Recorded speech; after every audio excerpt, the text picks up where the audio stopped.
কালকে আমার সকালে বেলায় ক্লাস আছে। যেহেতু বড় বড় সব টিমই ড্র করতেছে, আর্জেন্টিনাও মনে হচ্ছে ড্র করবে। আর্জেন্টিনার যেই ওয়েটা সেটাতেই থাকবে।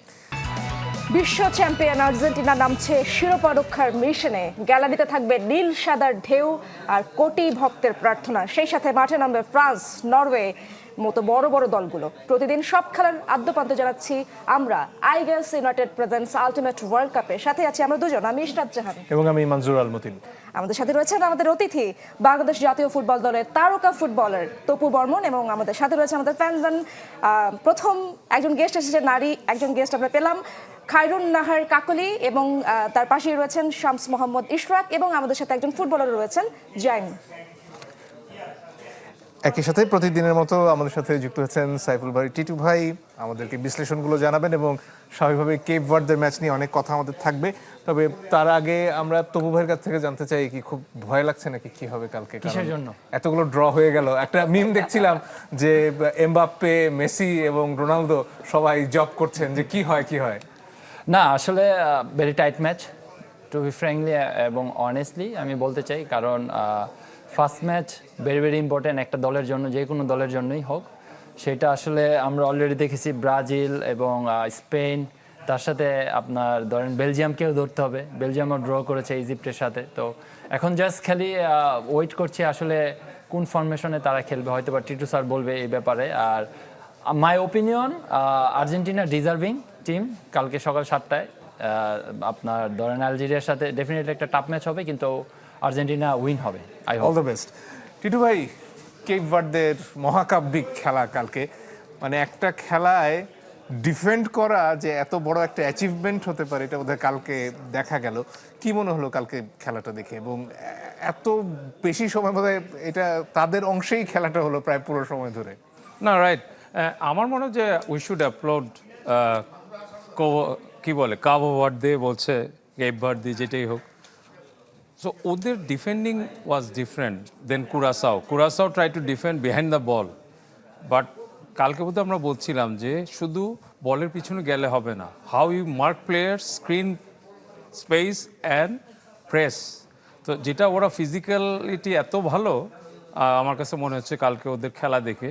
এবং they maintain the discipline all way through, and when got the ball go for counter attacks.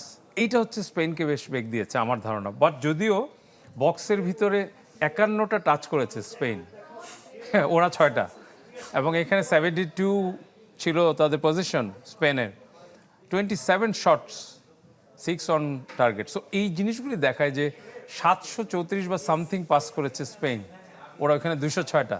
তো সব কিছু স্পেন, বাট কথা হলো the important thing is to score a goal. দিনের শেষে ফলাফলটা তো আমি এখানে যদি শূন্য। মানে দেখানোর ইয়েটা নিশ্চয়ই। থাকে, আমরা এখানে আজকে নিয়ে এসেছি যে যাতে আর এখানে আসতে না হয়, এখান থেকে পারি। সো আমরা এখানে যদি একটু কাবো ভার্দের ডিফেন্ডিংটা দেখতে পারি। আমি জানি না এখানে কি চালু আছে? হ্যাঁ, এখানে চালু আছে। আমার প্রযোজক বলছেন ওখান থেকে পাচ্ছেন না। এখানে কি স্ক্রিন অন আছে? ও আচ্ছা, সরি, দেখি। হ্যাঁ, এখন বোধহয় Yes. পাওয়া যাবে। প্রযোজক যথারীতি আর্জেন্টিনার জার্সি পরে এসেছেন। সরি। সো এখানে যদি আমরা দেখি discipline in making blocks, so এখানে কিন্তু একটা জিনিস উল্লেখযোগ্য যে 4 ব্যাক নিয়ে কিন্তু খেলেছে, 5 ব্যাকে যায়নি কিন্তু তারা, ল্যাটারাল কাভারেজটা রাখেনি। বাট 4 ব্যাকের সামনে এখানে আমরা দেখছি যে 5 মিডফিল্ড রেখেছে এবং একজনকে উপরে রেখেছে ফর কাউন্টার্স। এবং পরের দৃশ্য যদি দেখি, এখান থেকে পাস করেছে, এবং স্পেনের যেটা ব্যাপারটা ছিল যে তারা সেন্ট্রালি ওভারলোড করে যাওয়ার চেষ্টা করেছে। এই জন্য মাঝে মধ্যে কুকুরেয়া সবসময় কিন্তু এই জায়গাটায় বেশি ছিল। এটা একটা দৃশ্য যে আমরা জাস্ট দেখতেছি কীভাবে কাবো ভার্দের প্লেয়ারদের যে অবস্থান, এখানে দেখা যাচ্ছে যে ম্যান টু ম্যান এখানে নিয়েছে, এখানে একজনকে 2জন কাভার দিচ্ছে, একজন হি ইজ ফ্রি, যে যদি আমরা এই প্লেয়ারটাকে দেখি। এবং প্রত্যেকটা প্লেয়ার এখানে কোনো মার্কিংয়ে কোনো সমস্যা নাই। এই জন্য ওইভাবে স্পেস কিন্তু স্পেন এত ডোমিনেট করেও কিন্তু অতগুলি বেশি চান্স, স্কোরিং অপরচুনিটি বের করতে পারে নাই। সো এখানে আমরা মেইনলি যেটা দেখব যে কুকুরের যে চান্সটা, এখান থেকে রড্রি পাস করে এবং অফসাইড হয়নি এখানে, যেহেতু এরা ছিল, এবং পাসের পর ও যে হেডটা করে এখানে ফলো করছিল ফারহান তোরেস। তো এখানে বল আসার পর সে এখান থেকে পায়ে মারে, যেটা বারে লাগে আমরা জানি, বাট বারে লাগার পর বল কিন্তু এখানে দেখা যাচ্ছে, বারে লাগার পর আবার ওয়ার জাবাল কিন্তু হেডটা করে এখান থেকে। তো এখানে আসছে যে ওদের গোলকিপারের দারুণ পারফরমেন্স, যেটা আমরা গতকাল দেখেছি। ও অ্যাকচুয়ালি অনবদ্য একটা save। সো এই সেভটাও হেডের থেকে এটা আসে। তো এটা আসলে শো করে যে all over the match this is the story. But একটা জিনিস হচ্ছে যে ওরা কিন্তু ম্যাচের শেষের দিকে দুইটা কাউন্টারে প্রায় যদি ভুল পাস না করতো বা একটা ব্যাড টাচ না হয়তো, ওদের চান্স ছিল to score a goal and win the match. Yamal নামার পরে কি খুব বেশি পরিবর্তন হলো? ইয়ামাল ইনজুরি থেকে উঠেছে, বাট পরিবর্তন হয়েছে। ওর কিছু ট্রিকি পাস ছিল হুইচ শোজ যে he has the quality to change any matches. এবং আমার মনে হয় যে আউটসাইড লেফট ফুটে যে একটা পাস দিয়েছিল, ওইটার থেকে একটা চান্স ক্রিয়েট হয়েছে। খুব পোর ফিনিশ ছিল সেটা। ফিনিশিং তো পুয়ার ছিলই, এই জন্য তো আমার পাসটা গোল কিন্তু হয়নি। অসাধারণ ছিল, দেখে মনে হচ্ছিল যে এই রক্ষণ ভাগ বোধহয় ভেঙে পড়লো শেষ পর্যন্ত। But this is the story of the world cup. এই ধরনের আপনি দেখেন অনেকগুলি ম্যাচে কিন্তু এই ধরনের জিনিসটা হচ্ছে যে, এবং আমি এশিয়ার কথা বলবো, আমাদের টিম মানে এশিয়ার টিমগুলো এখনো হারেনি, অ্যান্ড একটা ম্যাচ তো জিতেছে কোরিয়া। সো ইট শোজ যে অস্ট্রেলিয়া জিতেছে টার্কির সাথে। সো ইট শোজ যে আমরা এখন খেলাটা অনেক ক্লোজ, এবং in terms of preparation of world cup from all the countries is excellent আমি বলবো। বেলজিয়ামও জয় পেল না। ইরানের ব্যাপারে অনেক ধরনের প্রত্যাশা ছিল। বেলজিয়ামের ম্যাচের ব্যাপারে যদি একটু বিস্তারিততে আসি। বেলজিয়ামের মেইনলি হচ্ছে যে আমার কাছে মনে হচ্ছে যে ইজিপ্ট মানে খুব কম্পিটিটিভ ম্যাচ খেলেছে উইদাউট ডাউট। বাট এখানে দেখবো যে ইজিপ্ট যে গোলটা করে, বেলজিয়ামের ডিফেন্ডিংটা দেখেন আপনার, বলটা যখন ওর কাছে আসতেছে, এটা হচ্ছে defender. So ball travel, you should travel to press. So এখানে বলটা ও নিচ্ছে একদম ফাঁকায়। সো ওর তো এখানে কোনো ইমিডিয়েট অপোনেন্ট নাই, ও এখানে কি করছে? তো এই জিনিসটা পরে দেখা গেলো যে যখন শটটা মারতেছে, তখন he is far from the ball, no chance for block the shot. So এখান থেকে কিন্তু গোলটা হয়। এবং আমি বলবো যে কোর্তোয়া এত বড় শরীর নিয়েও কিন্তু রিচ করতে পারেনি বলটা, তাই না?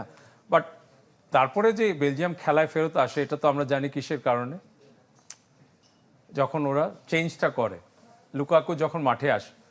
সো এটা আমরা আরেকটা দেখছিলাম। তো একবারে যদি আমরা চলে যাই, এটা একটা চান্স ওরা পেয়েছিল, এটা হলে Egypt should go 2-0 in 55 minutes or 56 minutes. এখন পর্যন্ত এই যে এক একজন ব্যক্তির অবস্থানের কারণে যে খেলা পাল্টে যাওয়া, লুকাকু বলুন বা ইয়ামাল বলুন, এইটা বোধহয় ফুটবলে সবসময় থাকবে, যতই টিম গেম বলি না কেন।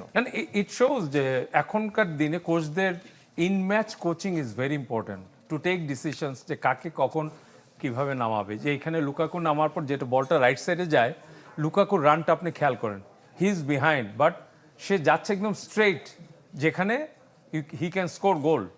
সো ওইটার জন্য যে এখানে দেখেন লাস্ট মোমেন্টে সে কিন্তু পিছনে কোনোভাবে সে এখানে ইয়ের মধ্যে সে কোনো না কোনোভাবে একটা টাচ করে। এখন এটা কি ওর পায়ে লেগে গিয়েছে না ওর পায়ে লেগেছে আমরা কিন্তু নট শিওর, আমার দেখে মনে হচ্ছে স্লো মোশনে, but it was a goal. So it changes the match and 1-1, and I think Egypt played very good football to frustrate Belgium.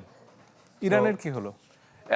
ইরানের তো I am happy with the result, যদিও আমি বলবো যে poor defending about first goal, এটা যদি আমরা যাই এখানে ইরানে খুব তাড়াতাড়ি সৌদি আরবের এটা নাই দেখি। এটা হচ্ছে ইরানের, ইজ ইট? না,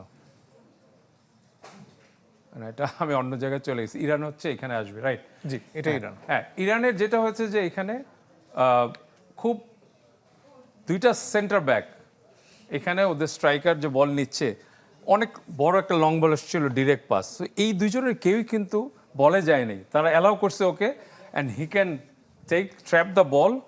সবচেয়ে খারাপ জিনিস হচ্ছে he turn with the ball and he is late to press. এইটার জন্য হচ্ছে যে সুযোগটা পেয়েছে, এবং এখানে যে গোল করেছিল সে পাশাপাশি যাচ্ছে, এবং এইখানে দেখা যাচ্ছে যে কাভার নাই, কোনো কাভার নাই, ওপেন স্পেস পুরো।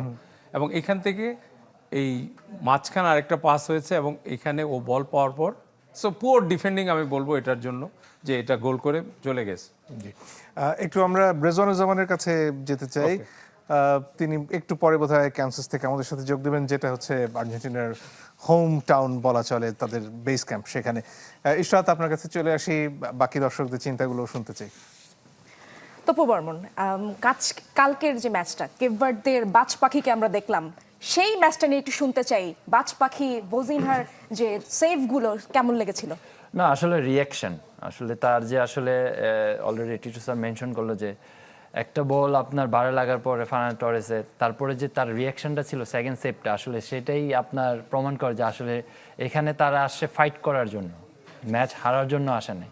সো ওভারঅল তাদের পারফরমেন্স খুবই ভালো ছিল, স্পেশালি গোলকিপারের যদি আপনার সোশ্যাল লাইফ দেখেন, সে যখন ওয়ার্ল্ড কাপ খেলতে আসে আই থিঙ্ক 50K ছিল ফলোয়ার্স, এখন ইনস্টাগ্রামে 6 মিলিয়ন। দ্যাট মিনস আসলে তার খেলা যে ওয়ার্ল্ডের মানুষ কতটা পছন্দ করেছে এবং তাকে যে খুঁজে খুঁজে বের করে তাকে ফলো দিচ্ছে, আসলে দ্যাট মিনস আপনার সাকসেস।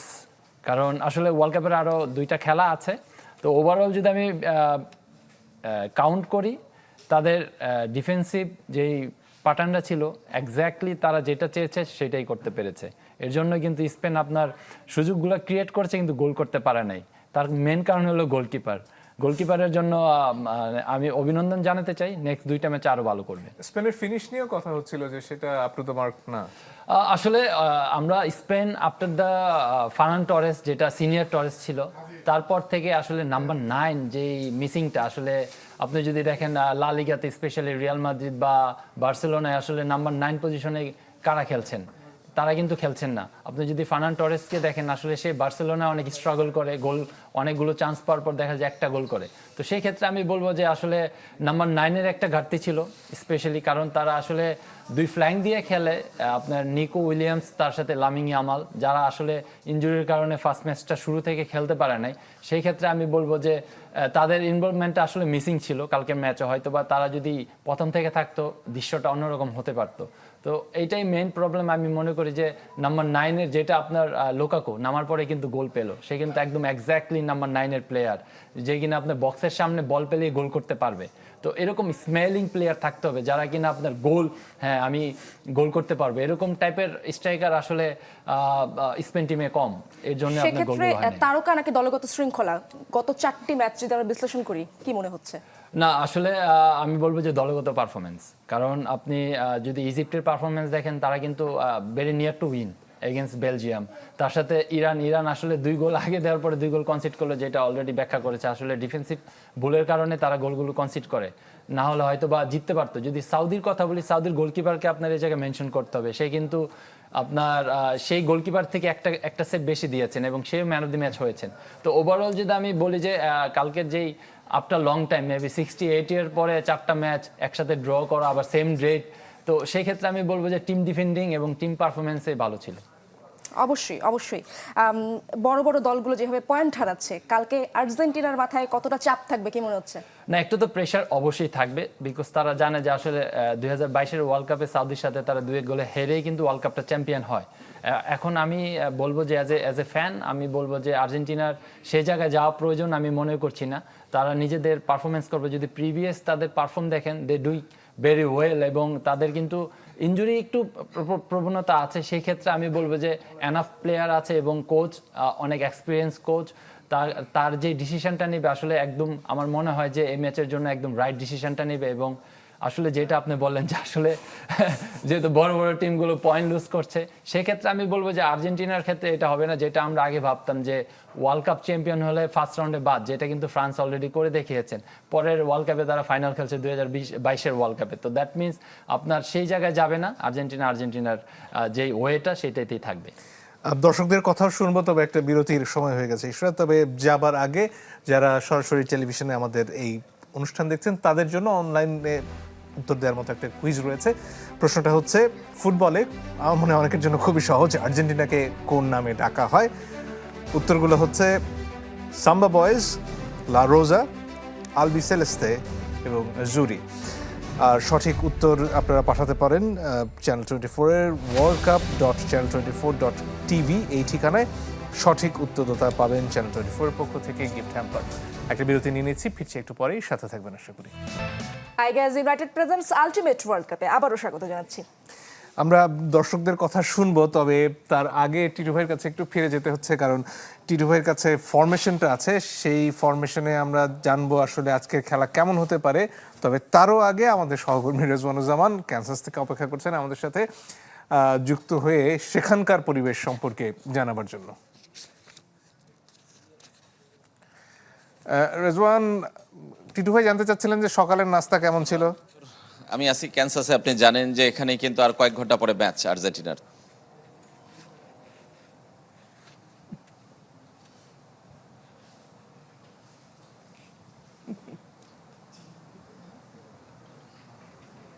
মঞ্জুর শুনতে পাচ্ছেন?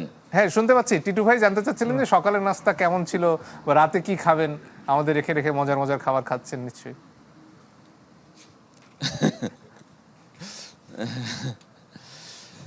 টিটু ভাই, সকালের নাস্তা খাওয়ার এখনো সুযোগ হয়নি। এখন যদিও 10টার মতো বাজে এখানে সকালের নাস্তা, এবং এখানে আসলে নাস্তা, দুপুরের খাবার কিংবা রাতের খাবার কোনো টাইম মেনে চলছে না। যেমন চলছে না আসলে ঘুম এবং যাতায়াত কিংবা কাজের সময়, কারণ বাংলাদেশ এবং যুক্তরাষ্ট্রের যে টাইম ডিফারেন্স 10 থেকে 12 ঘন্টা, কোথাও আরও বেশি কিংবা কম, সেই জিনিসগুলো কিন্তু আসলে খুব আমাদেরকে কাজে আসলে বিপদে ফেলছে এবং অনেক চ্যালেঞ্জের আমি আসলে এটা জানতে চাই কেমন চলছে টিটু ভাই, জানতে চাই যে এটা আপনার কত নম্বর বিশ্বকাপ চ্যানেল 24 এর সাথে? 4 নম্বর খুব সম্ভবত। না, আমি ওইটা সকালের নাস্তা জানতে চাইনি। আমি জানতে চেয়েছিলাম যে ব্রাঞ্চ করেছো কিনা, বাট ওইটাও বাদ। এটা হচ্ছে আমার 4 নম্বর বিশ্বকাপ চ্যানেল 24 এর সাথে। হ্যাট্রিক হয়েছে গতবারই 22-এ। ওটাও বাদ। আমার একটা প্রশ্ন ছিল, সেটা হচ্ছে যে আমরা তো অনেক দূরে, তুমি আর্জেন্টিনা অনেক কাছে, কিছু খবর টবর দাও, কি অবস্থা টিমের?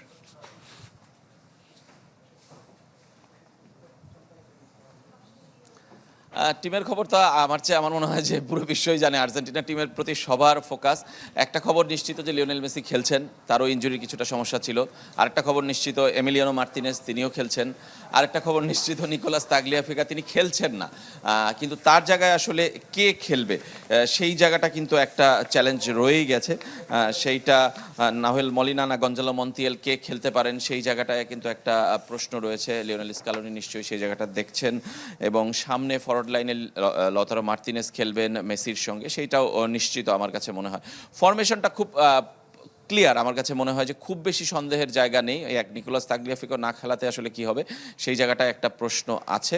আর আর্জেন্টিনা আসলে কেমন শুরুটা করতে চায়, কোন ধরনের ফুটবল দিয়ে শুরু করতে চায়, কারণ আপনি জানেন যে 4 বছর আগে মেসির যে বয়স ছিল 35, এখন 38 প্লাস, সেই জায়গাটায় আসলে মেসিকে আসলে কেন্দ্র করে গতবার আবর্তিত হয়েছিল। এইবার আসলে মেসির এই রোলটা কি থাকবে, সে আসলে সেই স্পিড, পেস এবং স্ট্যামিনা নিয়ে আসলে খেলতে পারবে কিনা, সেটা কিন্তু একটা চ্যালেঞ্জ।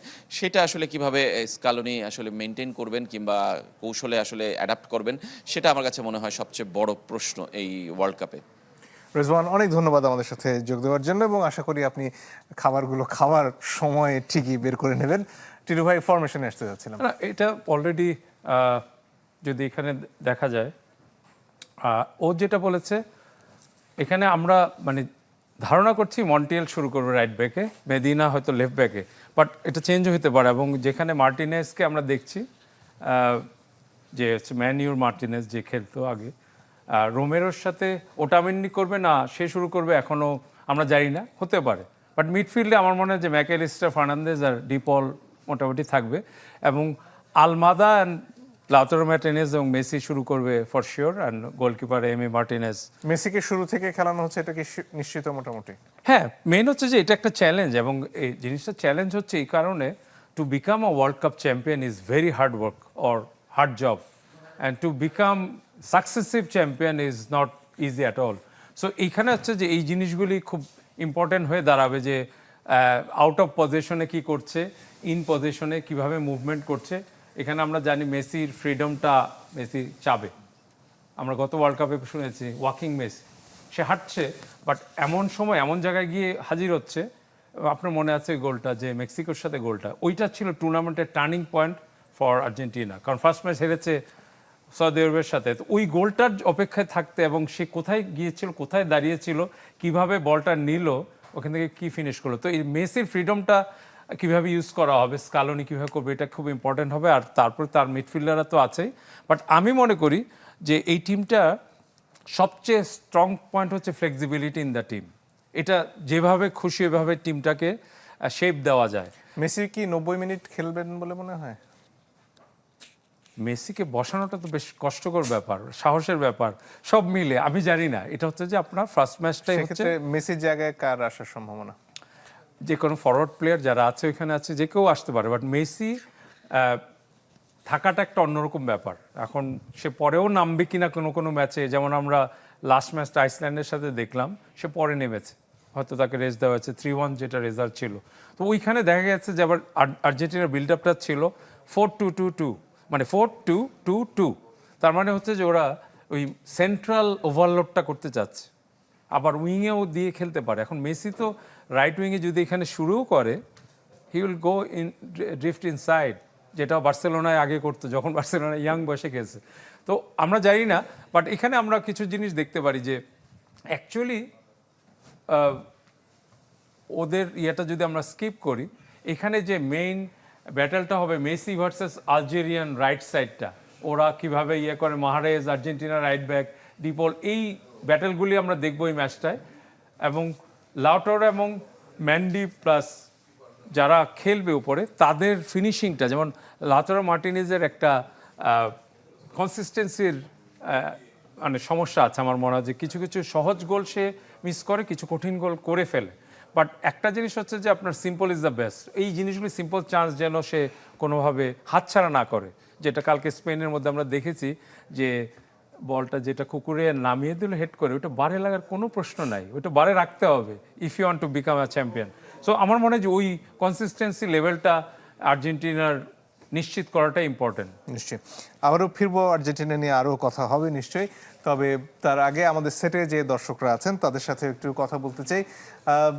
আপনাদের কার পছন্দের দল কোনটা খানিকটা বোধহয় বোঝাও যাচ্ছে এরই আমি মধ্যে। একটু ব্রাজিল সমর্থকের কাছে যেতে চাই। নিশ্চয়ই, মানে আর্জেন্টিনা তারা কি সমর্থকদের ভাবছেন তো এবং- অনেক প্রত্যাশা রয়েছে, তাদের কি ভাবনা কালকের ম্যাচ নিয়ে, কি বলবেন? 22-এর ওয়ার্ল্ড কাপ তো শুরু করছিল ওরা খেজুর খেয়ে ইয়ার থেকে, সৌদি আরবের থেকে। তো কালকের ওপোনেন্ট ওদের সহজভাবে ধরে নিলে হবে না, তো দেখা যাক কি হয়। আশা আচ্ছা, করছি দুই টিমে ভালো ফাইট দিবে। আমার জানা মতে আপনারা দুজন আর্জেন্টিনার সমর্থক। আপুর কাছে যেতে চাই, একটু মাইকটি হ্যান্ড ওভার করুন। হ্যাঁ, আপনার কি ভাবনা, কাল সকালে প্রেডিকশন কি হতে পারে? অ্যাজ এ আর্জেন্টিনা ফ্যান আমি অবশ্যই চাইবো যে আর্জেন্টিনা জিতুক, বাট গত যে ম্যাচগুলো যাচ্ছে সেগুলো খুব বেশি একটা ভালো যাচ্ছে না। বাট আর্জেন্টিনা হলো কি ওয়ার্ল্ড চ্যাম্পিয়ন, সো আমি অবশ্যই আর্জেন্টিনাকে উইনার হিসেবে কালকে দেখতে চাই। আচ্ছা, মার্টিনেজের জার্সি পরে একজন বসে আছে, তিনি কিন্তু একজন গোলকিপার। আপনার ভাবনা কি? প্লাস আরেকটি বিষয় জানতে চাই, মার্টিনেজের কোন সেফটি আপনার স্মরণীয় হয়ে আছে এখনো? অফকোর্স লাস্ট ওয়ার্ল্ড কাপের লাস্ট মোমেন্টের যেই সেভটা ছিল, আমরা ইকার ক্যাসিয়াসকে দেখেছিলাম 2010 সালে, ছোট ছিলাম তখন। After many lot of years আমরা মার্টিনেসকে ওই সেভ দিতে দেখেছি। সো এটা তো অফকোর্স মনে থাকবে, আমার না, পুরো ওয়ার্ল্ডেরই মনে আছে। আর খেজুর খাওয়ার যে কথাটা বললো, খেজুর তো আল্লাহর একটা দান, তাই না? সবচেয়ে পিওরেস্ট একটা ফলের মধ্যে এটা পড়ছে। সো এটা তো আমাদের শক্তি দিবে, তো শক্তি দিয়ে আমরা হারাই দিতেই পারি। ওয়ার্ল্ড কাপ যাচ্ছে ওর গতিতে, যাক, অনেক প্রেডিকশন মিস যাচ্ছে, আমাদের জন্য তো এটা না, আমরা ওয়ার্ল্ড চ্যাম্পিয়ন রাইট না। আর্জেন্টিনা গতবার খেজুর খেয়ে বিশ্বকাপটা শুরু করেছিল এবং বিশ্বকাপ জয় করলো। আমরা তো পূর্ববর্ণের কাছে যেতে চাই, কি মনে হচ্ছে ফুটবলের রাজপুত্র মেসি কি আজ মানে সকাল 7টায়, আগামীকাল সকাল 7টায় ম্যাচের শুরুতেই নামবেন, তাকে দেখতে পারবো, নাকি ম্যাচের যেভাবে দেখলাম আমরা লামিন ইয়ামালকে স্পেন একটু লেট করে নামালো, কি মনে হতে পারে? না, আসলে আপনার কম্পেয়ার টু দ্যাট টিম আর আলজেরিয়া ভেরি লং ফার, মানে আলজেরিয়া তাদের থেকে যদি আপনি র্যাঙ্কিং বিচার করেন অনেক ভালো, এবং ওই যদি হিসাবে আমি বলি মেসিকে নামানোটা উচিত। এখন আসলে স্কলানির ডিসিশন, কোচের ডিসিশন।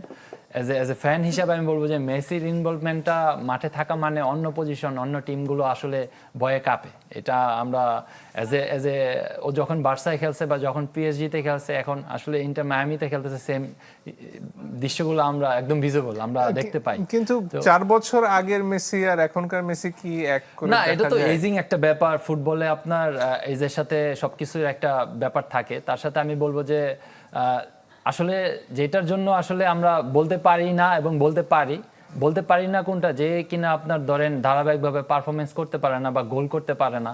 মেসি কিন্তু সেটা অ্যাসিস্ট হোক বা গোল হোক, সে কিন্তু প্রতিটা ম্যাচেই আপনার করে যাচ্ছে।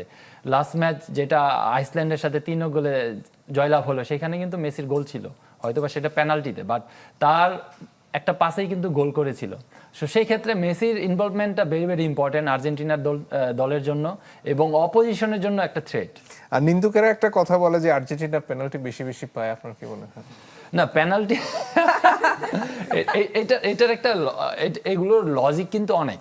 আপনি যদি পেনাল্টি বা ফাউল বা অফসাইড, আসলে যারা আমরা অ্যাজ এ প্লেয়ার আমরা ভাবি যে আসলে এগুলো এক্স্যাক্টলি রাইট ডিসিশন ছিল না, কিন্তু এখন কিন্তু আপনার প্রযুক্তি চেঞ্জ হয়েছে, এখন বিয়ার আসছে, এখন কিন্তু আপনার খুব সময় নিয়ে সব ডিসিশনগুলো হয়।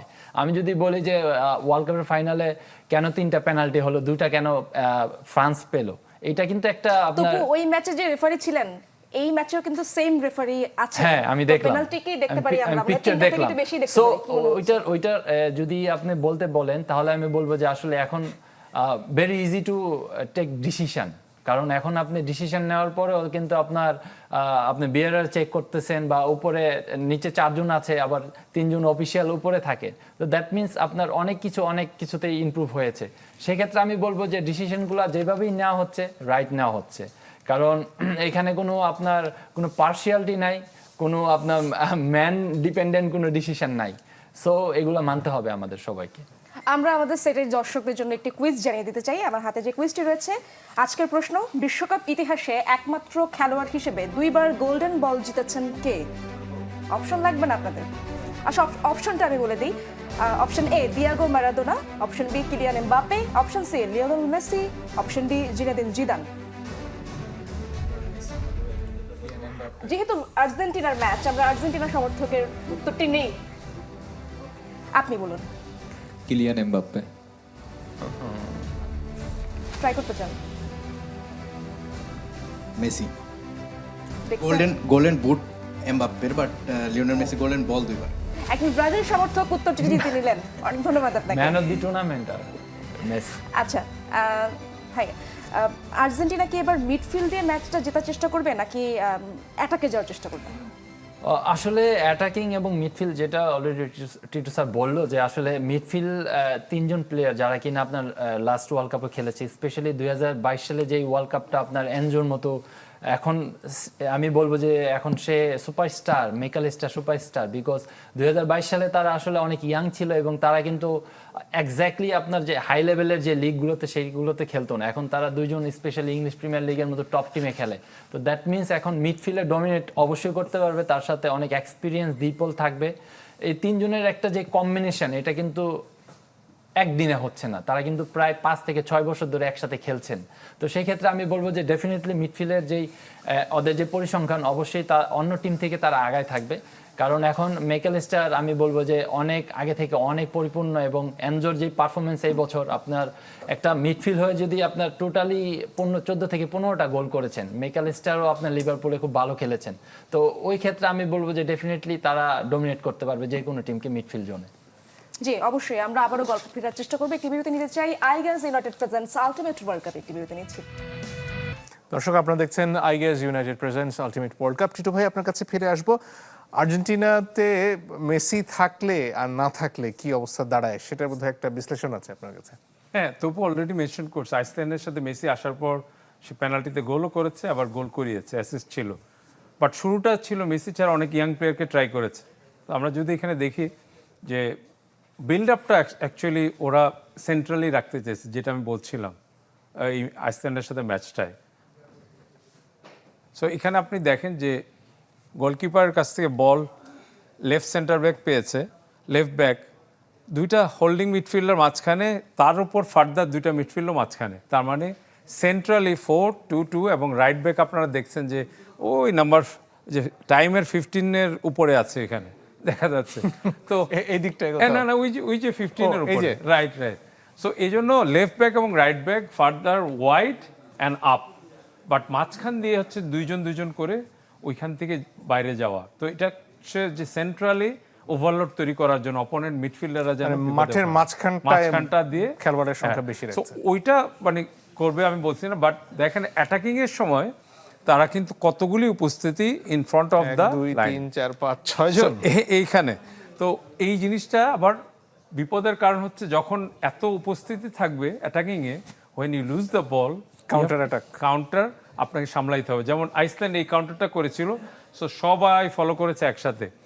এবং লাস্ট অফ অল এখানে এসে যে ডিফেন্ডিং কিছু ল্যাপস আমি দেখেছি ওই খেলাটায়, এই একটা শুধু ছবি দেখাচ্ছি, সেটা হলো যখন ইনসাইড মানে ওয়াইড এরিয়া থেকে ইনসাইডে এসছে, তখন আপনারা দেখছেন যে লেফট ব্যাক এর ব্যাপারে ভুলে গেছে এ কোথায় যাচ্ছে, he is making a run, so তার উচিত একে ট্র্যাক করা, বাট ও হচ্ছে অনলি ওয়াচিং দ্য বল। তার কি একে মার্ক করার কথা ছিল হিসেবে? অবশ্যই, কারণ ও এখানে তো গোলের দিকে যেতে পারবে একদম ইজি যদি ও বের হয়ে যায় এবং একটা ও pass বল কোনোভাবে দিচ্ছে চলে আসলেই হলো। এবং প্রেসার অন দ্য বল নাই, বলটা যে মারছে এখানে কেউ প্রেস করতে পারেনি কারণ ও ইনসাইডে কাট করেছে এবং আলটিমেটলি কিন্তু ও বল পায় এবং ও বল পায়, ও মিস করেছিল এখানে, কাছেই আসলো না? আসছে এবং ও উপর দিয়ে মেরে দিয়েছিল, এটা একটা মানে এদিক দিয়ে গিয়েছিল বলটা।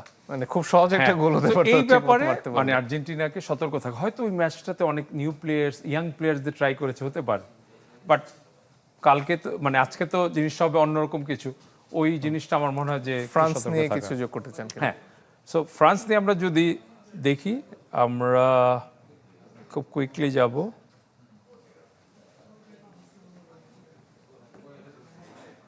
হ্যাঁ, সো ফ্রান্স যদি এটা হয়, আমরা তো দেখতেছি যে ফ্রান্সের যে উপমেকানো, সালিবা এরা বোধহয় শুরু করবে, হার্নান্দেজ আছে, কুন্ডে আছে, মাঝখানে মেইনলি হচ্ছে র্যাবিওট অ্যান্ড চুয়ামেনি এবং ডেম্বেলে এবার নাম্বার 10 টাইপের, গ্রিজম্যান যেটা করতো এটা মনে হয় করবে আমাদের ধারণা, এবং Mbappe top. So mainly Mbappe যদি টপ থাকে আমরা আশা করতে পারি false number 9, he will not be a target man like zero. So ও লিঙ্ক আপ প্লে হবে, ও বাইরে যাবে, অলিসে ভিতরে যাবে, এই জিনিসগুলি দেখবো আমরা বেশি। যেমন এখানে আমরা দেখতেছি কুন্ডেও রাইট ব্যাক থেকে ইনভার্ট করে ভিতরে যায় রাইট ব্যাক, এবং ডেম্বেলে সে মেইনলি পিএসজিকে যে জিনিসটা করেছে এবার, he is the main orchestra মানে অর্কেস্ট্রেটর যদি আমরা বলি, সো ওইটা করবে। এবং Mbappe as a centre forward কি করে দেখার ব্যাপার হবে, এবং ডাবল পিভট আমরা চুয়ামেনি এবং রেবিওটকে দেখব। এবং আউট অফ পজিশনে মেইনলি ওরা যেটা করে হাই প্রেস করবে এমবাপ্পে সহ দুই উইং থেকে, এবং এটা supported by Dembele and Rabiot. So এই 5 প্লেয়ার্স নিয়ে তারা হাই প্রেস করার কথা, এবং চুয়ামেনি যে স্ক্রিনটা করে in front of the centre backs, any pass to the opponent strikers he prevents. So ওই জিনিসগুলি খুব ইম্পর্টেন্ট আসবে আমার মনে হয় ফ্রান্সের ব্যাপারে। অনেক ধন্যবাদ টিটু ভাই, আজকে আপনার কাছ থেকে বিদায় নিয়ে নিচ্ছি, কালকে নিশ্চয়ই আবারও দেখা হবে। এবং দর্শক, আমরা আমাদের সেটের দর্শকদের কাছে এবং অপু বর্মনের কাছে ফিরে যাবো এবারে। তো আলজেরিয়ার কাউন্টার অ্যাটাক সামলাতে স্কালোনির কৌশল কি হতে পারে? না আসলে সোজা একটা, আমি যেটা বুঝি আসলে যে স্ট্র্যাটেজি আপনার ওই জায়গায় আসলে কিভাবে তাদেরকে প্রতিরোধ করবে সেটা হলো, আমি যখন মনে করি যে যেই ডিফেন্ডাররা থাকবে আসলে আপনার সব স্পেশালি যখন অ্যাটাকিং অ্যাপ্রোচে টিম থাকে তখন কিন্তু দেখা যায় যে তাদের হাফেই ম্যাক্সিমাম থাকে, যেটা আমরা স্পেনকে দেখেছি, আপনার নেদারল্যান্ডকে দেখেছি, স্পেশালি তাদের হাফেই কিন্তু খেলেছে, অপোজিশনের হাফে। তো সেই ক্ষেত্রে আমার কাছে মনে হয় ম্যান টু ম্যান মার্কিংটা ভেরি ভেরি ইম্পর্টেন্ট। আপনি যখন যাকে থ্রেডেবল প্লেয়ার মনে হবে তার ক্লোজে যদি আর্জেন্টিনার ডিফেন্ডাররা থাকে, দ্যাট মিনস আপনি সেখানে স্টপ করতে পারবেন, আদার তাকে ফাউল করতে পারবেন বা বলটা ডিসপ্লেস করে দিতে পারবেন। তো সেই ক্ষেত্রে আমার মনে হয় যে ম্যান টু ম্যান মার্কিংটা ভেরি ভেরি ইম্পর্টেন্ট কালকের ম্যাচের জন্য। শক্তিমত্তার জায়গাতে কোনো প্রশ্ন নেই, দুর্বলতার জায়গাটা কোনটা? আসলে দুর্বলতার জায়গাটা আমার কাছে মনে হয় যে ইনজুরি, এবং আসলে কালকে যে কাদের দিয়ে ম্যাচটা খেলাবে এটার উপর অনেক কিছু ডিপেন্ড করছে। তার সাথে আপনার ডিফেন্স লাইনে একটু, যেটা আমরা আসলে লাস্ট ওয়ার্ল্ড কাপে দেখেছি যে অনেক ভালো করেছে, তাদের যেই কম্বিনেশন ছিল এবং তার সাথে যেই তাদের আন্ডারস্ট্যান্ডিংটা ছিল আউটস্ট্যান্ডিং ছিল। তো সেই ক্ষেত্রে এইবার একটু, যেহেতু আপনার ধরেন যে কম্পিটিটিভ ম্যাচ, আমি যদি রোমেরো এবং লিসান্দ্রো মার্টিনেজের কথা বলি, তারা কিন্তু আসলে ইংলিশ প্রিমিয়ার লিগে দুই টিমে দুইজন খেলে, তারা কিন্তু ইনজুরি ছিল লাস্ট মোমেন্টে। তো সেই ক্ষেত্রে আমি বলবো যে তাদের যেই একটা কনসেন্ট্রেশন বা কনফিডেন্সের যে লেভেলটা, এই লেভেলটা কিন্তু আবার পুনরায় ফিরে পেয়েছে কিছু ফ্রেন্ডলি ম্যাচ খেলে। তো এই জায়গা দিয়ে তাদেরকে একটু মনোযোগী বেশি থাকতে হবে। আমার কাছে মনে হচ্ছে যে ডিফেন্স লাইনের একটু ল্যাকিংস থাকতে পারে। খেলা দেখা নিয়ে এক ধরনের উৎসব হয় আসলে, বিশেষ করে ব্রাজিল আর্জেন্টিনার যখন খেলা থাকে। কার খেলা কোথায় দেখার পরিকল্পনা কালকে? ভাবতেছি ভার্সিটিতে দেখবো, আমাদের ভার্সিটিতে খেলা দেখাবে কালকে, এআইতে মনিটর লাগানো হয়েছে। অত সকালে লোকজন চলে আসে? হ্যাঁ হ্যাঁ, খেলা থাকলে চলে আসে। আচ্ছা, আপনি তো ব্রাজিল সমর্থক, একটু প্রেডিক্ট করেন না কালকে মানে সকালে কয়টা গোল হতে পারে, কে কয়টা গোল করবে? যেহেতু বড় বড় সব টিমই ড্র করতেছে, আর্জেন্টিনাও মনে হচ্ছে ড্র করবে, 1-1 or 2-2 হতে পারে। আমার পাশে prediction। খুব কড়া দ্বিমত আছে মনে হয়। অ্যাবসলিউটলি নট, কজ এখন পর্যন্ত যে টিমগুলো খেলছে সেটা তো 2022-এ অবশ্যই মাইক্রোফোনটা একটু ওয়ার্ল্ড কাছে চ্যাম্পিয়ন ছিল না, রাইট? তো আর্জেন্টিনা তো 2022-এ আমরা দেখলাম যে বিশ্ব চ্যাম্পিয়ন ছিল। তো আর্জেন্টিনার ক্ষেত্রে কেন ব্যতিক্রম হবে না? অবশ্যই ব্যতিক্রম হইলে হইতেও পারে যে আর্জেন্টিনা জিতে গেল কালকে, অ্যান্ড অবশ্যই সে যেটা বললো সেটা হতেও পারে যে ভুল। আর খেলা দেখার পরিকল্পনা কোথায়? কালকে আমার সকালে বেলায় ক্লাস আছে। আচ্ছা, আমরা মার্টিনেজের কাছে যেতে চাই। কি বলবেন কালকে ম্যাচ নিয়ে? ক্লাস আছে সকাল 8টায়, বাট ভার্সিটিতেই খেলা দেখবো। We are from same university এআইইউবিতে, সো আমাদের নতুন টিভি স্ক্রিন এগুলো সবই আপলোড করা হয়েছে যাতে আমরা খেলা দেখতে পারি, স্পেশালি আর্জেন্টিনারটা। আর স্কোর প্রেডিক্ট করার কিছু নেই, আর্জেন্টিনার খেলা অনেক কনস্ট্যান্ট, সুন্দর অ্যাটাকিং বিল্ড আপ, লাইক অনেকেই ইউরোপিয়ান খেলা পছন্দ করে, যে ফ্রান্স, স্পেন, পর্তুগাল। ফ্রান্স আর স্পেনের যদি একটা পারফেক্ট মিক্স করা হয়, দ্যাটস আর্জেন্টিনা, যে আপনার পজিশন খেলতেছে, অ্যাটাকিংও খেলতেছে, ডিফেন্সে তবু ভাইয়া যেটা বললেন যে Cristian Romero and Lisandro Martinez, they are doing great in their Premier League. Like Manchester ইউনাইটেডে যখন মার্টিনেজ খেললো, one of the best defender in our Manchester United, I am a Manchester United fan. Then Cristian Romero নিয়ে তো কোনো question নেই, last world cup সবাই দেখছে। So at least আমাদের ব্রাজিলের থেকে হাজার হাজার গুণ বেটার একটা ডিফেন্স এন্ড মিড লাইন আছে। আচ্ছা ঠিক আছে, আমরা থামি এই জায়গায় তবুবের কাছে আসবো। ব্রাজিল আর্জেন্টিনা রেখে এই যে কাবো ভার্দের খেলা দেখলাম, কুরাসাওয়ের খেলা দেখলাম, বাংলাদেশ কবে সেই জায়গায় যাবে আর কি? এটা একটা আসলে স্বপ্নের জায়গা আর কি আমার। আমরা আসলে এখন যারা ওয়ার্ল্ড কাপে খেলছে, স্পেশালি অস্ট্রেলিয়া, জর্ডান, আপনার কাতার, তারপর উজবেকিস্তান, তাদের সাথে কিন্তু আমরা ম্যাচ খেলেছি। ইভেন তো কোরিয়ার সাথেও আমরা ম্যাচ খেলেছি। তো আসলে এই বছরে আপনার আমি বলবো যে ইরাক, জর্ডান এবং তার সাথে উজবেকিস্তান নতুন যারা ওয়ার্ল্ড কাপে কোয়ালিফাই করলো, তো আসলে হোয়াই নট? আমরা আসলে এটা একটা লং প্রসেস, আমি যেটা মনে করি as a player, long process, এবং আমাদের স্টেপ বাই স্টেপ আগাইতে হবে। আমরা আসলে কোন জায়গা দিয়ে গেলে বা কোন প্রসেসে গেলে আমরা সেই জায়গাটা রিচ করতে পারবো, এটা আসলে আমাদেরকে বুঝতে হবে। কারণ এই জেনারেশন হয়তো বা ভেরি টাফ, কিন্তু আমাদের জেনারেশন রেডি করতে হবে, যেটা কিনা উজবেকিস্তান করেছে। আপনার 2014 পরে ওরা একটা বেচকে দাঁড়া করিয়েছে, সেই বেচটা এই বছর ওয়ার্ল্ড কাপ খেলছে। তো দ্যাট মিনস এরকম পরিকল্পনা আমাদেরকে সাজাইতে হবে, যেটা কিনা আমাদের ইন ফিউচারে আমাদের ফুটবলের জন্য একটা ইতিহাস হয়ে দাঁড়াবে, যেটার লক্ষ্যে আমরা আছি। যে কিনা আমরা সবার একটা প্রশ্ন যে why not Bangladesh world cup খেলতে পারে না। তো দ্যাট মিনস এরকম প্ল্যান অনুযায়ী যদি আমরা প্রোগ্রেস করি, ডেফিনেটলি আমরা একটা সময় অবশ্যই বাংলাদেশ ওয়ার্ল্ড কাপ খেলবে। অবশ্যই। সেই স্বপ্ন আমরা প্রেডিকশন আগামীকাল কি হতে শুধু পারে? আর্জেন্টিনার ম্যাচ অবশ্যই 2-0 গোলে জিতবে, গোল কনসিড করবে না। আজকের মতো ইরশাদ সময় একেবারেই ফুরিয়ে গেছে, এবং কালকে সকালে আসলেই সব প্রশ্নের উত্তর আমরা পেয়ে যাব। আর এতক্ষণ যারা আমাদের সাথে ছিলেন তাদের সবাইকে ধন্যবাদ জানিয়ে আজকের মতো শেষ করছি। আইগাজ ইউনাইটেড প্রেজেন্টস আলটিমেট ওয়ার্ল্ড কাপে আজকের মতো শেষ করছি। আবারও ফিরবো একই সময়।